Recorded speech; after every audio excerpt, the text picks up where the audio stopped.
Olá, povo de Deus. Olha, estou com a Bíblia Sagrada aqui e é motivo de alegria estar com vocês mais esta vez aqui no canal Galardoar, o ensino de presente para você. Hoje nós vamos falar rapidamente aqui sobre o discipulado, né?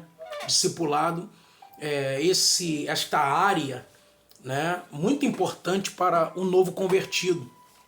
E especificamente esta matéria, né, uma matéria teológica, nós estamos fazendo aqui para o estudo do Instituto Bíblico Ebenezer, aqui na extensão de João Rodrigues, em Mesquita, para poder fecharmos aí então esta matéria. Então é interessante que nós fazemos aqui neste aulão, né, nesta videoaula, fazemos, portanto, um apanhado de tudo que nós já vimos nas 3 aulas anteriores presenciais, e esta última especificamente está sendo numa videoaula, ok? Meu nome é Alan Calisto e você está no canal Galardoar, ok? Glórias a Deus. Então vamos iniciar, portanto, falando sobre o discipulado. Então, discipulado nada mais é do que aquela área, né, muito importante que lida e cuida do novo convertido. Então, num aspecto do próprio curso, a perspectiva do próprio curso do IB, né, do discipulado do IB, é mostrar para nós, né, que nós podemos e devemos cuidar de pessoas, principalmente os novos convertidos. Então nós falamos bastante coisa, usamos vários elementos e vários personagens bíblicos para falarmos aí, portanto, de pessoas que cuidaram de outros. Nós temos aí, citando apenas o Novo Testamento para não sermos enfadonhos, né, aqui, nós temos, por exemplo, o próprio Jesus, o próprio apóstolo Paulo, foram homens de Deus que experimentaram, né, de certa forma, essa perspectiva de cuidar do próximo, de cuidar de outras pessoas. Então nós não podemos, obviamente, cuidar de alguém sem pelo menos ter um conhecimento prévio. Foi isso que nós falamos em algumas aulas. Então, primeiro, eu preciso de fato ser um bom discipulando, né? Ou seja, ter um cabedal intelectual nesse sentido bíblico, né? Cabedal bíblico, né? Conhecer a Bíblia Sagrada, saber os fundamentos da nossa fé, para que depois também nós então consigamos fazer com que outras pessoas sejam tão edificados quanto nós. E aí, quando você olha para o texto bíblico, por exemplo, Jesus ele se tornou, de certa forma, um discipulador. Eu poderia, obviamente, citá-lo como discipulador mor, né, de toda a Bíblia Sagrada. Ele pega 12 pessoas, nós falamos isso nas outras aulas, estas 12 pessoas que ele pega, ele não pega 12 pessoas, não chama para si, não é isso que diz Marcos, capítulo de número 2, e chamou para si quem ele quis. Ou seja, Jesus ele pega para si pessoas não perfeitas, né? Ele pega, por exemplo, Tiago e João, que a Bíblia escrito está que eles eram conhecidos como filhos do trovão. Filhos do trovão é uma expressão que dá a entender, né, se nós formos colocar aqui no dia a dia, como se fossem arruaceiros mesmo, né? Baderneiros. E Jesus chama esse tipo de pessoa para estar andando ao seu lado. Jesus chama um homem sanguíneo, tal como Pedro, para também ser discipulado por ele. Então foram 3 anos de discipulado com Jesus, para que esses discípulos de Jesus pudessem de fato posteriormente serem chamados também de mestre, serem chamados também de apóstolos. Ou seja, então, e eles discipularem outras pessoas. Porque no Evangelho de Cristo é assim: eu sou discipulado hoje para discipular amanhã.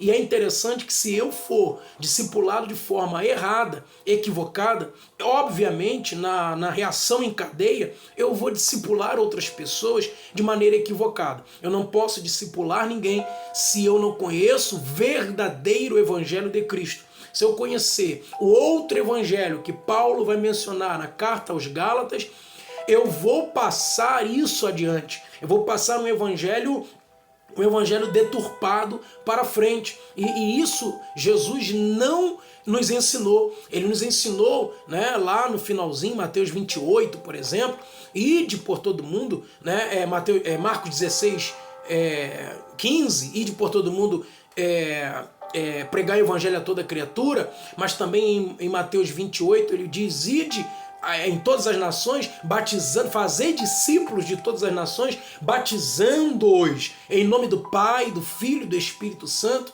Então estas são as exigências, né, do próprio Jesus, ou seja, você foi discipulado por mim, você me conheceu nas entranhas. Então, nada mais justo do que você também fazer com que outras pessoas reconheçam que Jesus, como é Jesus, qual é o verdadeiro evangelho e o que Jesus pressupõe. Então eu falei aqui nas outras aulas, com eles presencialmente, eu falei, por exemplo, de Mateus capítulo de número 5, 6 e 7, que fala, de certa forma, do Sermão da Montanha. E, de certa forma, o Sermão da Montanha são as exigências fundamentais para ser inseridos no reino de Deus. Ou seja, Jesus é o representante maior, né, do reino de Deus na terra. Então, quando Jesus ele chega também estabelecendo, o tempo inteiro Jesus falava isso, né, para as pessoas, chegado o reino de Deus. Então, ele como representante, ele também fez discípulos, e quando ele fez discípulos, então estes discípulos passam a ser representantes do reino de Deus na terra. Então, é importante nós lembrarmos, né, o que Paulo falou também a respeito de ser representante do reino. Ele nos chamou de embaixadores de Cristo. E como embaixadores é aquele que representa uma nação. O embaixador é aquele que representa uma pátria, é aquele que representa uma nação. Ou seja, não só isso, quando o embaixador chega, ali chega com ele uma nação, ali chega com ele uma pátria. E tudo que sai da boca dele, daquele embaixador, é a representação da própria boca do presidente, do rei, do monarca, seja qual o país, né, ou a nação que ele esteja representando. Então, quando Paulo fala que nós somos embaixadores de Cristo, ele está falando nada menos de que o que nós falarmos em nome de Cristo é como se Cristo estivesse dizendo. Onde nós chegarmos é como se Cristo e o reino de Deus estivessem chegando junto. Então Paulo também vai falar que o reino de Deus não é comida, nem bebida, mas é justiça, paz e alegria no Espírito. Né? Então o reino de Deus é representado por nós, cristãos em Cristo, que reconhecemos Jesus como o único suficiente Senhor e Salvador. Reconhecendo Jesus, portanto, como o único suficiente Senhor e Salvador, nós nos tornamos representantes dele na terra. Olha que responsabilidade. Sendo representante dele na terra, a forma com que eu transmito o Evangelho é a forma com que as pessoas receberão este Evangelho. Então, como é que o Evangelho está sendo passado adiante, está sendo passado para frente? Está sendo passado para um novo convertido, uma pessoa que acabou de aceitar a Cristo como o único e suficiente Senhor e Salvador de sua vida, né? O que ele está vendo em mim como discipulador, como representante deste reino, como representante do próprio Cristo? O que ele está vendo, né? O que ele está vendo? E aí existem uma série de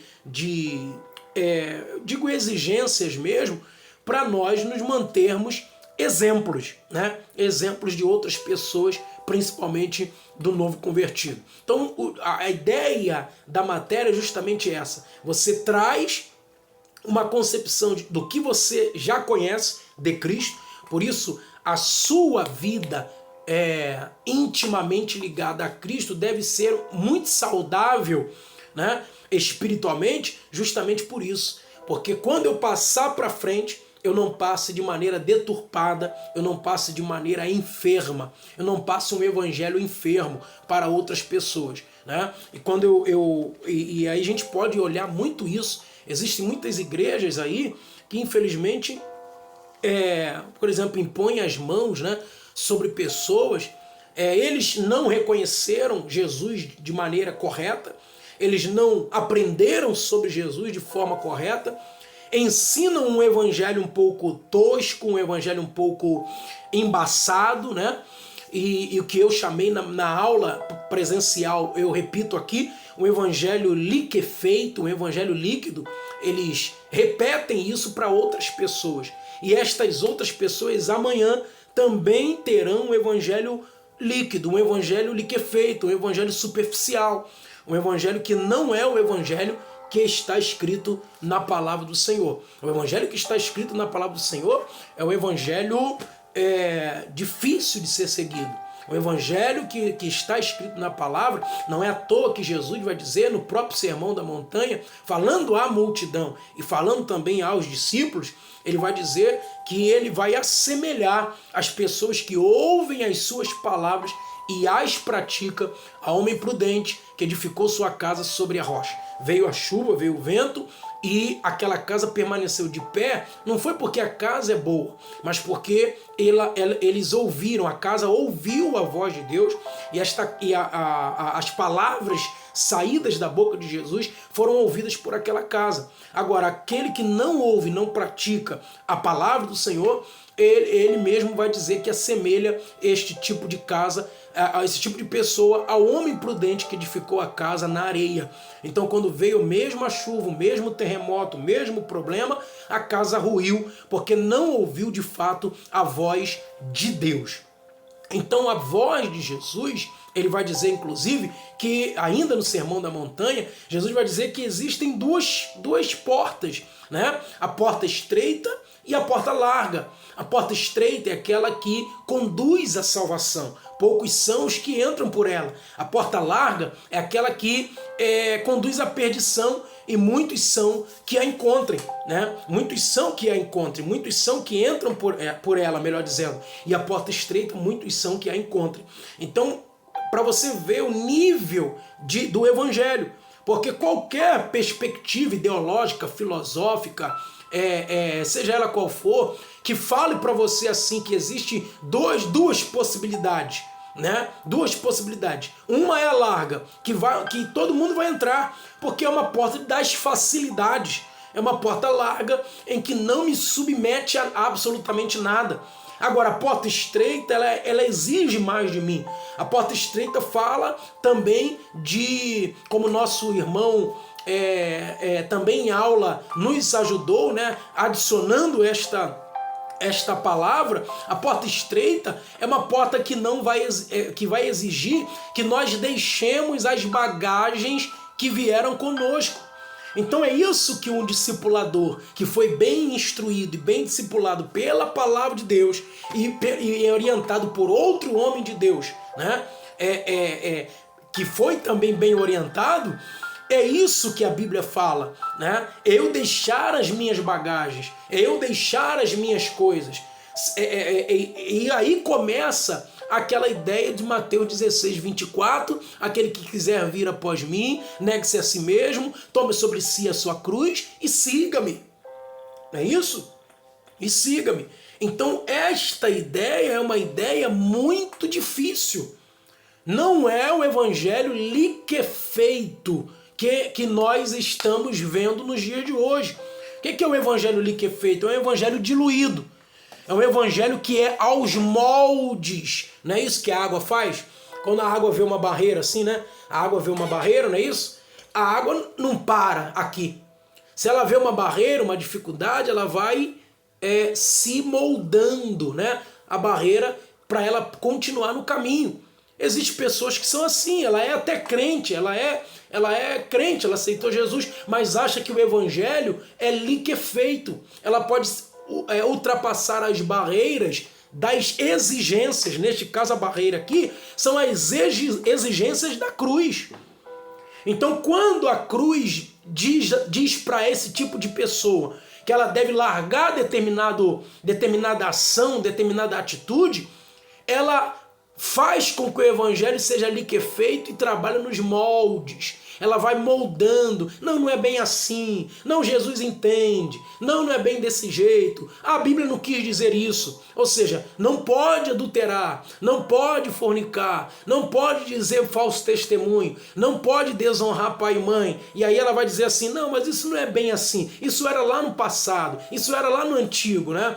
E aí nós acabamos por suplantar aquilo de fato que a Bíblia realmente diz. Então isso não é o Evangelho, isso não é o Evangelho de Cristo. E não é este o Evangelho que eu devo passar adiante para os meus discipuladores. O Evangelho que eu devo passar adiante é o Evangelho da cruz, é o Evangelho da renúncia, é o Evangelho das abdicações, mas também é o Evangelho da bênção. Né? Em nenhum momento nós falamos para outras pessoas que Cristo não nos dá bênção, que Cristo não nos abençoa, né? Que Cristo não interage conosco, que Cristo não fale conosco, né? Porque existem pessoas que não vão ter intimidade com Deus e vão passar adiante falando que Jesus não fala, que Jesus não dá instruções, né?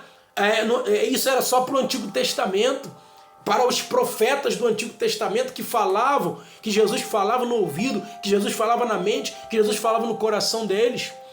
Mas até os dias de hoje, Jesus continua falando. É só nós nos voltarmos ao máximo, é isso que eu tenho que passar para o meu discipulador, para o meu discipulado, melhor dizendo, para o meu discipulando. É isso que eu preciso passar para ele. Olha, se você se manter fiel ao máximo possível, se você orar, se você jejuar, se você buscar a face do Senhor, se você o tempo inteiro entender que deve entrar diante da presença de Deus com clemência, com abdicações, com renúncia, com o coração quebrantado, com o coração disposto a ouvir a voz de Deus, né? Vigiando, lendo a palavra do Senhor, porque eu não vou aprender a orar apenas lendo outros livros. Eu não vou aprender a orar como convém apenas ouvindo outras pessoas dizerem o que é oração. Eu vou aprender a orar com eficácia à medida que eu vá lendo a palavra do Senhor, porque ela é nossa regra de fé, instrução e prática. Então eu vou aprender a jejuar lendo a palavra do Senhor. Jesus mostra os jejuns, né, que são aceitos. Jesus nos deu um modelo de oração que nós devemos fazer. A forma original saiu do próprio Cristo, do maior discipulador de todos os tempos. Então Jesus falou para nós orarmos, tal como ele deixou registrado em Mateus também, capítulo de número 6, ainda no Sermão da Montanha, a forma com que orar, a forma como dar esmolas, porque os pobres sempre estarão conosco.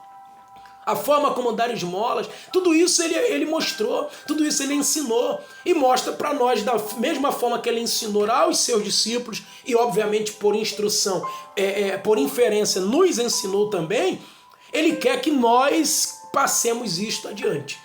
Então, o discipulado, né? O discipulado rege em cima disso. Ele passa pela evangelização, ele passa pela boa mensagem, a mensagem da cruz, a mensagem de que Jesus salva, cura, liberta, transforma, batiza com o Espírito Santo e um dia voltará para levar uma igreja viva, para levar uma igreja militante, para levar uma igreja atuante, e para levar uma igreja virgem, ataviada, para o céu, para o terceiro céu, no arrebatamento da igreja, por ocasião de 1 Tessalonicenses 4,13 e seguintes.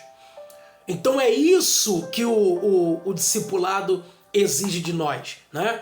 Nós, como discipuladores, precisamos ter uma mensagem fresca do Evangelho para ensinar a outras pessoas, ter tempo, ter paciência, porque estas pessoas também poderão cair, poderão ter uma recaída. Às vezes pessoas que nós ganhamos para Cristo, ou que outras pessoas ganharam para Cristo, que estavam no mundo das drogas, do tráfico, da bebida, do cigarro, da maconha, que estavam no mundo errado, no mundo da prostituição, no mundo da avareza, pessoas que vieram para Cristo, nós estamos instruindo e daqui a pouco essas pessoas caem na fé, declinam espiritualmente e aí nós precisamos ter paciência e estarmos lado a lado com essas pessoas para que essas pessoas não desistam da cruz, não desistam de seguir a Cristo. Pelo menos 3 anos que elas começarão, portanto, a andar com as próprias pernas. Não é isso? Tal como uma criança na fé. Pedro vai dizer isso, né? Como meninos novamente nascidos, recebei afetuosamente o leite racional. E ele conclui dizendo, não falsificado. Ou seja, o leite racional para a criança é a palavra de Deus para aquele que acabou de aceitar. Por isso ele é comparado a uma criança. Acabou de aceitar a Cristo, acabou de aceitar a fé em Cristo. Ele é como uma criança que precisa de orientação e que precisa de supervisão o tempo inteiro. Deu para entender isso? Então, se ele precisa de supervisão o tempo inteiro, nós é que precisamos estar como grandes discipuladores, precisamos estar ali acompanhando o crescimento da fé, acompanhando ali se ele continua buscando a face do Senhor. Agora, o leite tem que ser racional e não falsificado. Eu não vou colocar misticismo, ensinar misticismo para pessoas novas convertidas. Eu preciso ensinar o Evangelho de Cristo, que é suficiente para salvar o perdido. Que é suficiente para salvar o perdido. É o Evangelho. O Evangelho não é falsificado. O Evangelho que está sendo pregado por aí é o Evangelho falsificado. É o evangelho do toma lá da cá. É o evangelho da troca. É o evangelho da riqueza. É o evangelho da falsa teologia da prosperidade. É o evangelho da confissão positiva. Então isto é que não podemos trabalhar. Agora o evangelho da cruz, o evangelho da pedrada, o evangelho da dor, né? O evangelho dos espinhos no meio do caminho. Esse é o evangelho da cruz. Mas que também tem evangelho da bênção, evangelho do vigor, evangelho da pureza, né? O evangelho das vitórias ao longo da nossa vida, o evangelho do refrigério, o evangelho da cura, porque Jesus também cura, o evangelho da libertação plena, porque Jesus também liberta. Então isso são bênçãos para nós. Agora, para algumas pessoas, Jesus vai abençoar financeiramente também. Mas nós não podemos fazer desta bênção um fim em si mesmo, tal como se eu tiver com Cristo, naturalmente eu deva ser bem aquisitivamente, né? Esse não é o Evangelho de Cristo, ok? O Evangelho de Cristo é o Evangelho de renúncia, porque existe uma pátria que nós estaremos entrando se nós renunciarmos ainda em terra. Para Israel, Deus fez uma promessa de terra, mas para a igreja a promessa é o céu de glória, ok? Então esta é a mensagem que nós devemos partilhar com os nossos discipulandos e eles, à medida que vão aprendendo, à medida que vão buscando, eles mesmos vão ter experiências com Deus, eles mesmos vão ter busca pelo Espírito Santo, principalmente os frutos do Espírito, porque é eles que levarão para o céu.